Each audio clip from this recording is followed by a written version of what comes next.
गायरान जमिनीचा प्रस्ताव 8 महिन्यांपासून प्रलंबित। 20 मे पासून आमरण उपोषणाचा प्रवीण गणाचारी यांचा इशारा। प्रशासनाच्या दिरंगाईविरोधात तीव्र संताप व्यक्त।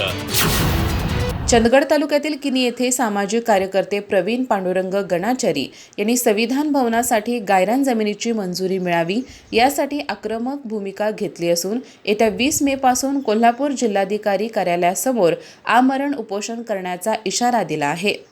गेल्या 8 महिन्यापासून संबंधित प्रस्ताव तहसील कार्यालयात प्रलंबित असल्याचा आरोप करत त्यांनी प्रशासनाविरोधात तीव्र नाराजी व्यक्त केली। मागासवर्गीय समाजासाठी संविधान भवन उभारण्याच्या उद्देशाने गायरान जमिनीची मागणी करण्यात आली होती। यासाठी ग्रामसभेचा ठराव मंजूर करून सर्व आवश्यक कागदपत्रांसह प्रस्ताव प्रशासनाकडे सादर करण्यात आला होता। मात्र अद्याप कोणताही ठोस निर्णय न झाल्याने ग्रामस्थांमध्ये संतापाचे वातावरण निर्माण झाले आहे। डिजिटल इंडिया, गतिमान प्रशासन आणि लोकाभिमुख कारभाराच्या घोषणा केल्या जातात, मात्र सामान्य नागरिकाला आपल्या कायदेशीर मागणीसाठी महिनोन-महिने शासकीय कार्यालयाचे उंबरठे झिजवावे लागत आहेत। अशा शब्दात गणाचारी यांनी प्रशासनाच्या कार्यपद्धतीवर टीका केली। गावोगावी अतिक्रमणाकडे दुर्लक्ष केले जाते, मात्र ग्रामसभेच्या ठरावासह आलेल्या कायदेशीर मागण्यांना हेतुपुरस्सर विलंब लावला जातो, असा आरोप त्यांनी केला। यामुळे मागासवर्गीय समाजामध्ये अन्यायाची भावना निर्माण होत असल्याचेही त्यांनी स्पष्ट केले। या आंदोलनात संविधान भवनाच्या मागणीसोबतच किनी गावातील गॅस ग्राहकांच्या समस्यांचाही समावेश करण्यात आला आहे।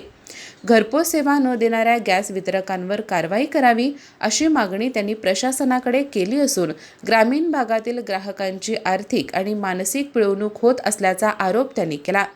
जिल्हाधिकारी, जिल्हा पोलीस अधीक्षक आणि चंदगड तहसीलदार यांना पाठवलेल्या निवेदनाद्वारे त्यांनी प्रशासनाला शेवटचा इशारा दिला आहे।